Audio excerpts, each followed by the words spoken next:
네, 여러분 반갑습니다. 2026학년도 중학교 2학년 과학시험 대비를 위한 1단원. 오늘은 물질의 특성에 대한 문제풀이를 함께 실시해 볼 거고요.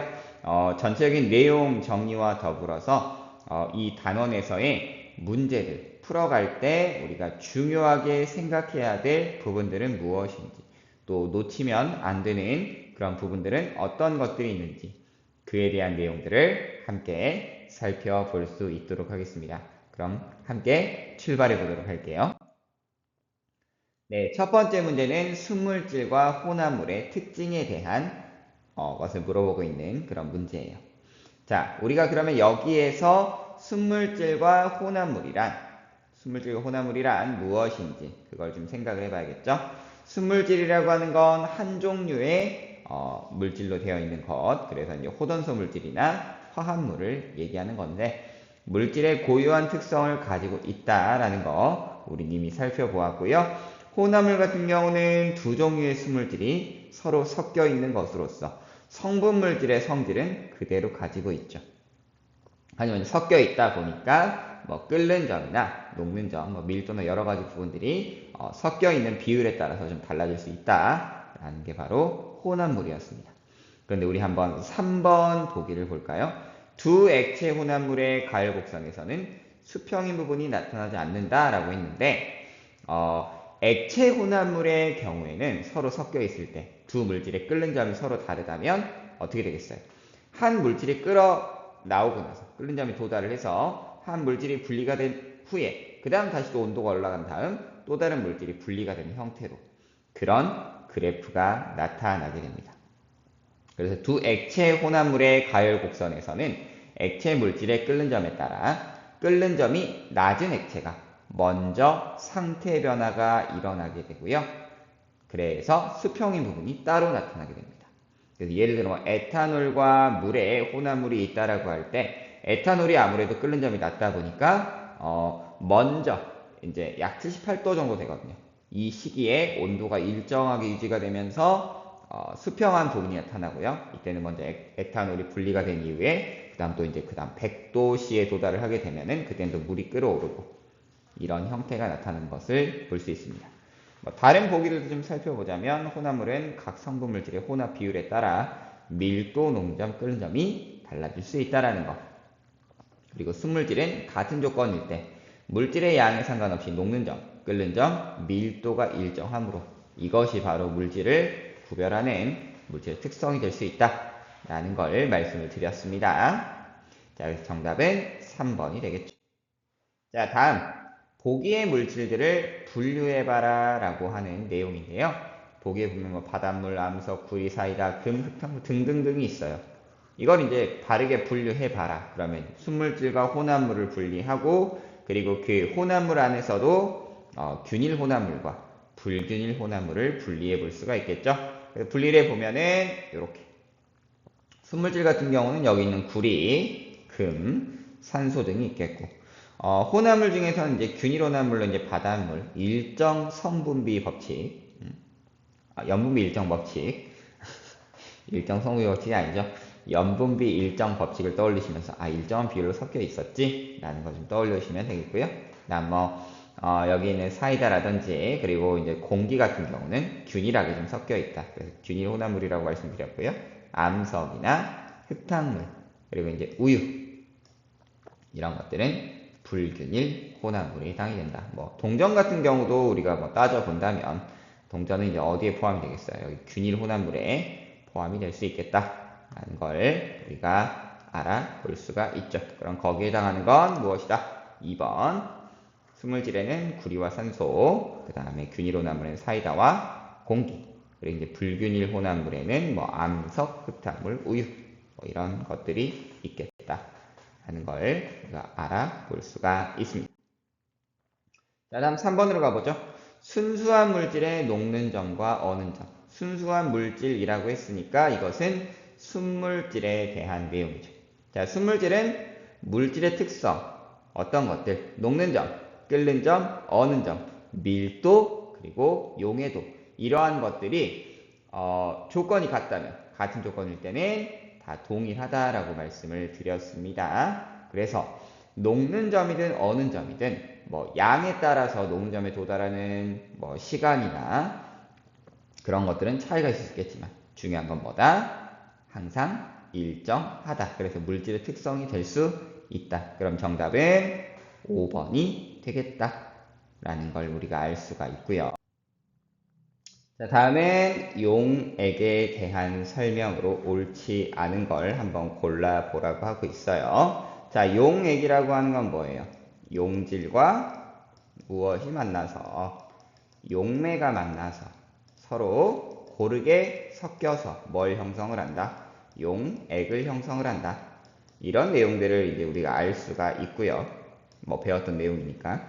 자, 용액의 특성이라고 한다면 고르게 섞여 있다. 즉 균일 혼합물이다 라는 거고요. 그럼 이 균일 혼합물의 특징을 떠올려 보면 되겠죠. 자, 그래서 용해에 의해 한 물질이 다른 물질에 고르게 섞여 있는 것을 용액이라고 하는데, 그럼 균일 혼합물이다. 특징은 뭐예요? 알맹이가 보이지 않고 거름 중에 걸러도 남는 것은 없다. 용액에 따라서 투명한 것도 있고 색깔 있는 것도 있지만 어쨌든 고르게 섞여 있더라라는 게 핵심적인 내용이라고 할 수가 있겠습니다. 자, 그러면 여기에서 해당되지 않는 거, 고르게 섞여 있으니까 옳지 않은 건 1번이 되겠죠. 아래 부분이 농도가 짙어버리면 이것은 불균일 혼합물을 이야기하는 거니까요. 네, 다음엔 물 90g에 설탕 10g을 녹여서 설탕물을 만들었대요.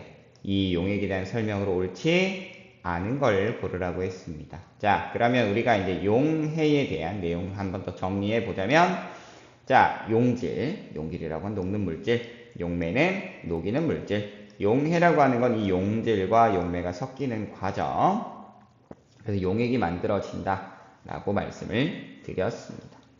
자, 여기에 대한 특징. 용액이라고 하는 거는 균일혼합물이니까 알갱이가 보이지 않죠. 그리고 거름종에 걸러도 남는 것이 없다라는 거. 그 내용은 우리가 앞전 문제에서 살펴봤으니까 그에 대한 걸 떠올리시면서 풀어가면 될 것 같아요. 옳지 않은 거라고 했으니까 그러면 바로 정답은 뭐가 보여요? 5번이 바로 보이는데, 뭐 1번에 이제 농도가 나왔으니까 이 농도 어떻게 구해요? 우리가 농도를 구할 때는 뭐분의 뭘로 구했습니까? 여기서는 용액의 질량으로 구하죠. 용액의 질량분의 무엇으로 우리가 나타냅니까? 용질의 질량. 그리고 이제 농도니까 이제 곱하기 100 해주고 이제 여기다 이제 퍼센트 붙여주면 된다라는 거 알고 있지만, 가끔 이제 우리 친구들이 실수하는 게 분모에다가 여기 물이 90g 있으니까 물만 넣는 경우가 있거든요. 넣을 때는 항상 용액의 질량, 그러니까 두 개를 섞었을 때의 총 질량을 항상 넣어줘야 된다라는 거, 그 부분 놓치시면 안 되겠어요. 혹시나 실수할까봐 한번 또 강조를 드렸습니다. 네, 다음은 6번 문제죠. 용해도에 대한 설명으로 옳지 않은 거 고르라고 했는데, 자, 용해도라는 게 뭐예요? 용해도는 이렇게 정리할 수 있죠. 일정한 온도에서 용매 100g에 최대한 녹을 수 있는 용질의 질량을 그램수로 나타낸 값. 근데 이 용해도라고 하는 것은 물질에 따라 용매에 녹는 양이 서로 다르죠. 그리고 온도의 변화나 압력의 변화에 의해서도 달라질 수가 있습니다. 근데 같은 물질이라면 이 온도나 압력의 변화에 따른 용해도가 같기 때문에 물질의 특성이 될 수가 있죠. 그리고 여기서 기억해야 될 거.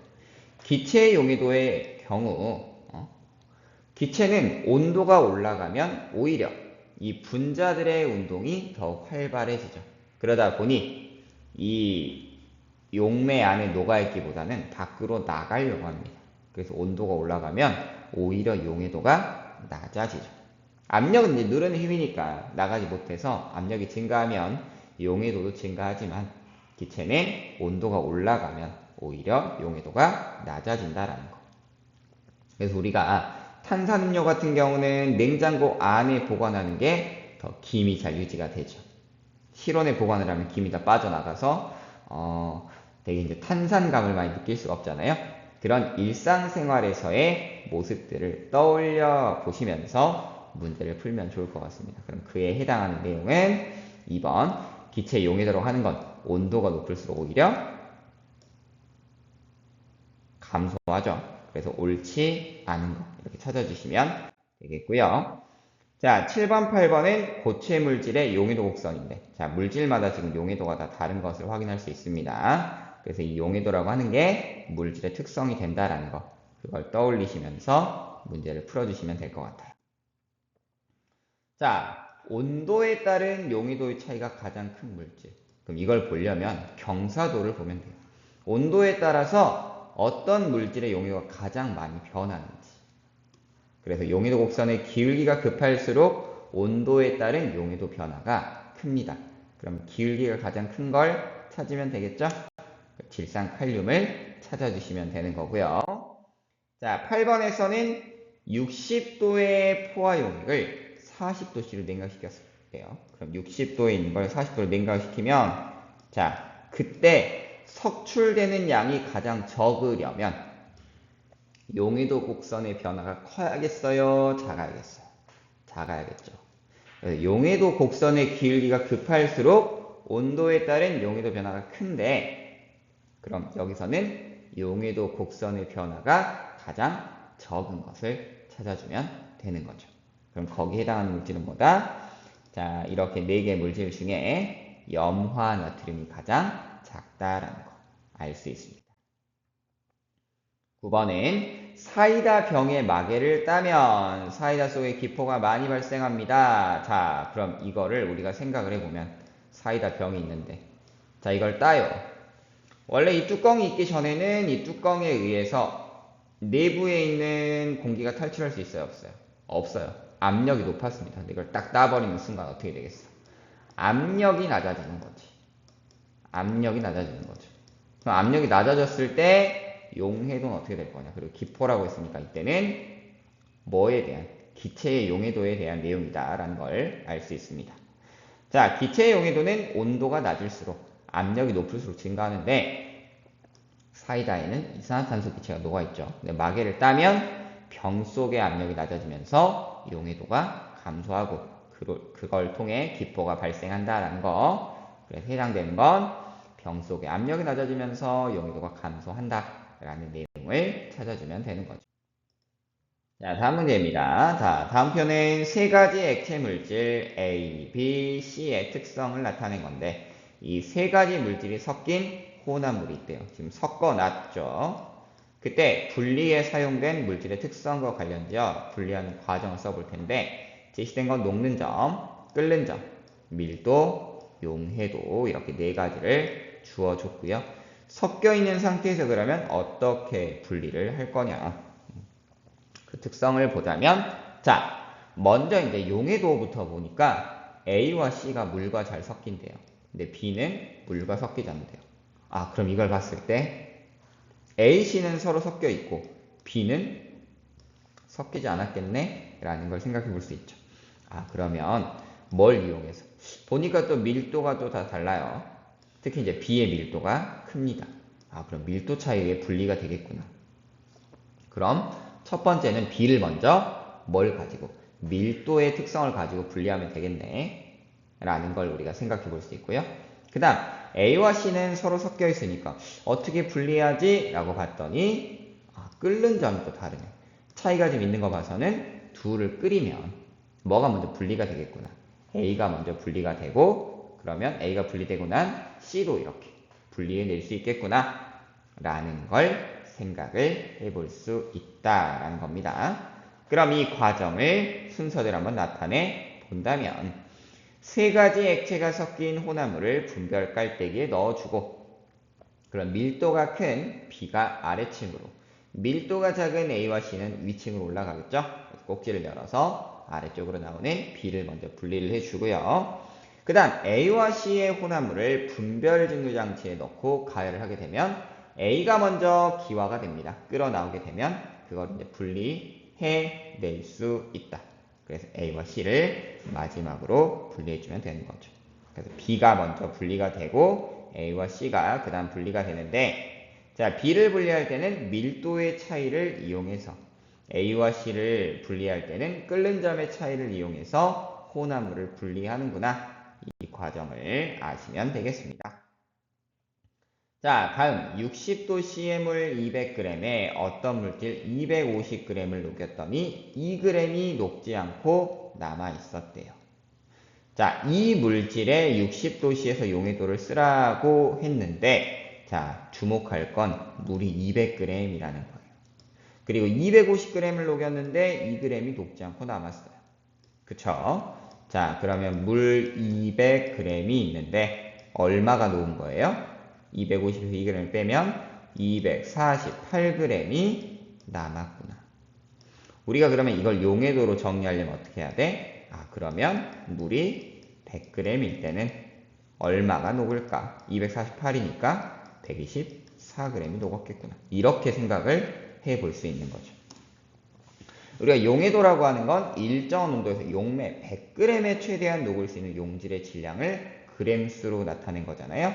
즉 60도씨의 물 200g에 어떤 물질이 248g이 녹은 거니까 그럼 물 100g에는 124g이 녹겠구나. 따라서 이 물질의 60도씨에서 용해도는 124겠구나. 우리가 이렇게 계산을 해볼 수 있다는 겁니다. 그래서 정답은 124다. 자, 다음 현상과 관계 있는 물질의 특성. 수돗물을 끓이면 소독 냄새 사라진다. 탄산수 뚜껑을 열면 기포가 발생한다. 염전에서 소금을 얻는다. 그럼 이거는 뭐와 관계된 걸까요? 자, 수돗물을 끓여서 소독약 냄새가 사라진다는 건 그 수돗물 속에 녹아있던 기체 성분이 날아가 버린 거죠. 끓였을 때 날아갔어. 용해도에 대한 거고. 탄산음료의 뚜껑을 열면 기포가 발생한다. 압력과 기체의 용해도에 대한 관계죠. 염전에서 소금을 얻는 것도, 자, 염전에 소금을 어떻게 얻을 수 있어요? 햇볕에 의해 물이 증발을 하게 되면 물의 양이 줄어드니까 이제 녹지 못한 소금이 석출이 되는 거잖아요. 그럼 이 모든 것들은 뭐와 관계 있는 거다? 일상생활 속에 용해도를 활용한 여러 가지 예시들이 되겠습니다. 즉 관련된 내용은 용해도다라는 거 알 수가 있고요. 자, 혼합물을 분리하는 원리가 다른 거. 자, 증류탑에서 원유의 각 성분을 분리하는 거. 뭘 이용한 겁니까? 끓는 점의 차이를 이용한 거고, 흙과 모래 속에서 사금을 채취하는 건 뭐에 대한 거예요? 밀도에 대한 거죠. 모래와 톱밥을 물에 넣어 톱밥을 분리하는 것도 밀도에 대한 거. 키를 사용해 곡물로부터 건부를 분리하는 거. 이것도 밀도. 소금물에 벽실을 넣어 쭉정이 벽실을 골라내는 것도 밀도. 즉 2번부터 5번은 밀도의 차이를 이용해 혼합물을 분리하는 방식이라면 1번은 뭘 이용해서 끓는 점의 차이를 이용해 혼합물을 분리하는 분별 증류다라는 걸 알 수 있습니다. 자, 다음입니다. 밀도의 차이를 이용해 두 고체 혼합물을 분리할 때 사용되는 액체의 밀도와 성질. 밀도의 차이를 이용해 고체 혼합물을 분리하려고 한다면 이때 액체, 근데 만약에 액체 녹아버리면 되겠어 안 되겠어? 안 될 것이며 이 밀도의 차이를 이용해 고체 혼합물을 분리할 때 액체 특성은 뭐였습니까? 중간 정도의 밀도 가져야 한다. 그래서 밀도의 차이를 이용해 두 고체 혼합물을 분리할 때는 일단 고체 물질은 녹으면 안 되겠죠. 그래서 이걸 녹이지 않는 용매를 사용해야 하고 두 물질 밀도의 중간인 액체를 사용해야 밀도가 큰 건 가라앉겠죠. 밀도가 큰 건 용매에 써야 밀도가 큰 건 가라앉을 거고 밀도가 작은 건 이 용매 위에 뜰 테니까 이렇게 분리가 가능하다라는 거. 그럼 정답은 두 물질 밀도의 중간이어야 하며 두 물질이 모두 녹지 않아야 한다라는 거 기억해 주세요. 자, 다음 문제입니다. 이거 이름 뭐예요? 분별 깔때기잖아요. 분별 깔때기. 그러면 이 분별 깔때기를 활용하는 경우는 뭘 분리할 때? 두 물질의 밀도의 차이를 이용해 분리할 때. 그리고 이 두 물질이 섞이면 돼야 안 돼요? 안 되죠. 층이 분리가 돼야 된다. 그럼 이걸 활용할 수 있는 거죠. 서로 섞이지 않고 밀도가 다른 액체 혼합물을 분리할 때 바로 이 분별 깔때기를 사용합니다. 특히 이제 액체 양이 많다면 이걸 써주고 액체 양이 적다면 스포이트 써줘야죠. 그럼 거기에 해당하는 거. 아, 두 물질이 액체겠구나. 액체겠구나. 그리고 서로 섞이지 않겠구나. 밀도의 차이를 이용해 분리하겠구나. 해당되는 건 물과 식용유다. 그래서 물은 아래로, 식용유는 위로 이렇게 밀도의 차이에 의해 분리가 되겠죠. 자, 크로마토그래피. 이거는 이제 시험 범위에 해당은 없지만 그래도 참고로 알아주시면 좋겠다라고 말씀을 드렸었어요. 크로마토그래피의 특성에 대해서 한번 다시 살펴볼까요? 크로마토그래피는 적은 양의 혼합물도 간단하게 분리할 수 있고 대신 이제 반대로 많은 양을 분리하기는 어렵다라고 말씀을 드렸고요. 성분물질의 성질이 비슷한 혼합물도 손쉽게 간편하게 분리할 수 있다라는 걸 말씀을 드렸습니다. 자, 복잡하게 섞인 혼합물도 분리할 수 있고 간단하죠, 방법이. 분리하는 데 걸린 시간도 매우 짧아요. 그냥 용매를 따라 쭉 이렇게 이동하는 것만 보면 되거든요. 해당되는 건 그래서 장점, 성분물질이 성질이 비슷한 경우에도 사용할 수 있다라는 거 찾아주시면 되겠습니다. 자, 다음엔 물과 에탄올이 섞인 혼합물. 아, 둘은 되게 잘 섞이겠구나. 그럼 뭘 이용해 분리할까? 끓는 점의 차이를 이용해 분리해야겠구나. 우리가 알고 있는 내용을 떠올리면서 문제를 풀어주시면 될 것 같아요. 자, 이 그래프에서는 어떤 거? 아, 여기 일정해지는 구간이 두 번 나타나는구나. 올라갔다가 일정해졌다가 다시 올라가서 일정해지는 거. 여기서 물질이 분리가 되나 보다. 상태 변화가 되나 보다. 하나 이제 체크해 주시면 되고, 이 실험 장치.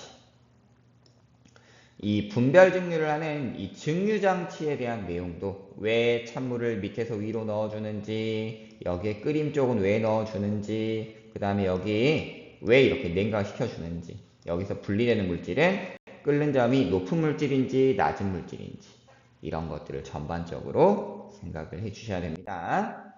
자, 실험에서 분리하는 데 사용한 물과 에탄올의 특성입니다. 자, 끓는 점의 차이를 이용해 분리한다라고 하는 두 물질이 서로 뭐에 있다? 섞여 있다. 그리고 끓는 점의 차이를 이용해 분리하는 거 보니까 끓는 점은 좀 차이가 나는구나. 이것을 생각을 해 주셔야죠. 그래서 이 두 물질을 분리할 때는 직류장치, 서로 잘 섞이는 액체 혼합물을 끓는 점의 차이를 이용해 각각의 성분을 분리하는 거, 직류장치를 활용해서 분별 직류해 준다. 자, 보면 이제 끓는 점, 에탄올의 끓는 점은 약 78도, 물의 끓는 점은 100도. 그래서 혼합이 되어 있는데 그러다 보니까 순수한 에탄올보다는 조금 더 위쪽에 끓는 점이 형성이 되어 있습니다. 하지만 어쨌든 에탄올이 먼저 끓어서 분리가 된다라는 거. 이것은 끓는 점의 차이를 이용해 분리한다. 자, 실험에 대한 설명으로 옳지 않은 걸 고르래요. 이와 같은 방법을 뭐라고 한다? 분별 증류라고 한다. 끓는 점의 차이를 이용해 분리한다. 그리고 끓는 점이 낮은 에탄올이 먼저 분리가 되죠. 그리고 이걸 잘 분리하려면 끓는 점의 차이가 작은 게 좋겠어요? 큰 게 좋겠어요? 아무래도 차이가 커야 빠르게 끓어 나오고 그 다음에 다른 성분물질도 섞여 있지 않겠죠. 자, 이와 같은 방법을 이제 분별 증류, 끓는 점이 낮은 물질이 먼저 증류되어 나온다. 서로 잘 섞이지 않아요. 잘 섞이지 않을 액체 혼합물을 어떻게 분리해요? 그냥 분별 깔때기 써가지고 밀도 차이를 이용해 분리하면 되는데 이건 섞여 있다 보니 끓는 점의 차이로 분리하는 거죠. 먼저 증유되어 나오는 물질에 성냥불을 가져다 불이 붙는다라고 했는데 에탄올은 기화되면서 연료잖아요, 연료. 알코올 램프 떠올리시면 되죠. 끓는 점의 차이가 큰 물질이 섞여 있을수록 분리가 잘 된다라는 것도 아시면 되겠습니다.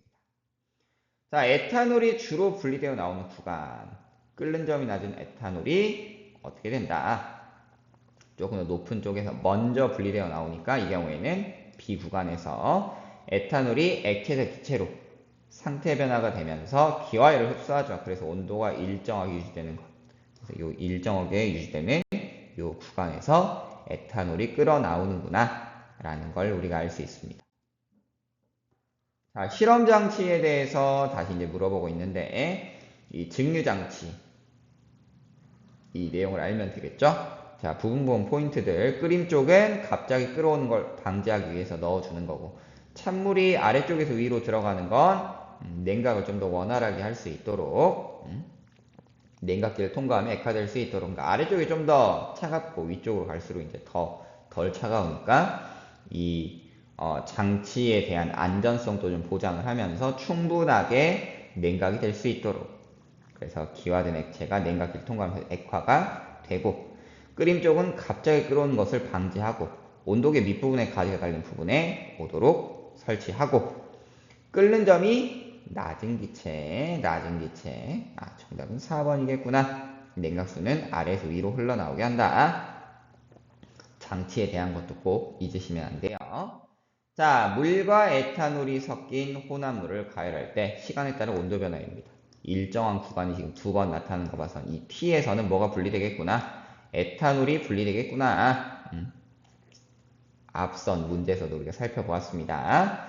그래서 끓는 점이 낮은 에탄올이 먼저 분리가 되고, 이때 상태 변화를 하면서 온도가 일정한 구간, 기화열을 흡수하면서 온도가 일정해지는 거죠. 그래서 T에서는 에탄올이 끓기 시작해 기체로 변하는 온도다라는 거고, 자, 라에서는 에탄올이 분리된 이후에 100도에서 뭐가 끓어요? 물이 끓어서 수증기로 변한다. 아시면 되겠습니다. 자, 여기는 직류탑에서 원유를 분리할 때 설명 옳지 않은 것, 분별 직류 과정이죠. 자, 그래서 분별 직류, 원유를 가열해 기체 상태로 만들어 직류탑에서 끓는 점에 따라 증류로 각각의 물질을 분리할 수 있는데, 끓는 점이 낮은 물질이 먼저 끓어 나오면서 제일 위층, 끓는 점이 높은 물질일수록 아래층에서 분리가 됩니다. 그래서 가장 마지막에 나중에 분리가 되고, 끓는 점이 낮은 것이 먼저 분리가 된다. 그래서 끓는 점이 높은 성분이 높은 곳에 모인다라고 했으니까 3번이 틀린 거죠. 자, 소금과 나프탈렌 보니까 이건 물에 녹이면 되겠네. 물에 녹이면 되겠네. 그럼 소금은 녹을 거고 나프탈렌은 안 녹을 거니까 그에 대한 내용을 생각해 주시면 됩니다. 자, 실험의 과정을 순서대로 나열한 건데, 자, 먼저 뭐 해줘야 돼? 녹여. 근데 여기서 이제 에탄올을 썼으니까 에탄올에는 뭐가 잘 녹겠어? 나프탈렌이 잘 녹겠죠. 그래서 나프탈렌을 에탄올에 녹여주고, 그 다음에 소금 안 녹았으니까 거름 장치를 이용해 분리하고, 그리고 나중에 이제 거름 용액을 증발시키면 에탄올은 증발이 되니까 나프탈렌만 남겠죠. 그래서 소금과 나프탈렌의 용해도 차이를 이용해 분리를 할 수가 있는데, 에탄올에 용해를 시키면 나프탈렌은 용해가 되고요, 소금은 용해가 되지 않습니다. 그래서 위쪽에 소금이 남겠죠. 그리고 나서 이제 에탄올을 증발시키는 재결정 과정을 통해 나프탈렌을 얻어낼 수 있습니다. 그럼 실험의 순서는 가가 되겠죠. 자, 이 실험에서 사용한 물질의 특성, 뭘 이용했습니까? 두 물질의 용해도 차이를 이용해 지금 분리한 것을 우리가 확인을 할 수가 있습니다. 소금과 나프탈렌의 에탄올에 대한 용해도 차이를 이용했다. 자, 마지막 문제입니다. 여러 물질의 용해도 곡선인데요. 분별 결정을 사용하려면 분별 결정을 언제 쓰기에 좋냐? 두 물질의 용해도 차이가 크면, 온도에 따른 용해도 차이가 클 때 분별 결정을 사용하기 좋습니다. 그럼 여기 있는 여러 가지 물질들 중에서, 여러 가지 화합물 중에 용해도 차이가 큰 거. 자, 온도에 따른 용해도 차이가 매우 큰 물질과 매우 작은 물질 두 개를 찾으시면 돼요. 딱 봤더니 뭐가 있어? 질산칼륨과 염화나트륨이 바로 보이죠? 온도에 따른 용해도 차가 큰 고체와 작은 고체 혼합물을 높은 온도에서 녹인 다음에 냉각을 시키면서 분리해 낼 수가 있다. 그게 바로 분별 결정이죠. 여기에 해당되는 건 질산칼륨과 염화나트륨이라는 거예요. 그래서 이 단원에서 문제를 풀 때 핵심은 어떤 거냐? 우리가 문제를 풀면서 먼저 물질의 특성은 어떤 것들이 있는가, 이게 순물질과 혼합물에서 어떻게 나타나는가를 먼저 이제 알고 계셔야 하고요. 혼합물을 분리해가는 과정에서는 어떤 물질이 섞여 있는지, 그리고 이 두 물질의 특성은 무엇이며 어떤 걸 이용해 분리하면 조금 더 효율적이고 원활할지, 그런 걸 살펴보시면 됩니다. 그리고 두 가지만 섞인 게 아니라 여러 가지가 동시에 섞이는 경우들이 많거든요. 그런 경우에는 무엇부터 차근차근 분리해 나갈지, 그때 활용할 물질의 특성은 무엇인지 꼭 체크하면서 그 과정을 잘 이해한다면 어려우실 문제는 없지 않을까. 어려운 문제 없지 않을까 싶습니다. 아무쪼록 문제를 한번 풀어봤으니까 이 내용을 기억하면서 여러분이 실전에서도 좋은 결과들이 많으시기를 응원합니다. 자, 오늘의 내용은 여기까지 살펴볼 수 있겠고요. 우린 또 다음에 다른 내용으로 또 만나보기로 해요. 그럼 여러분 안녕.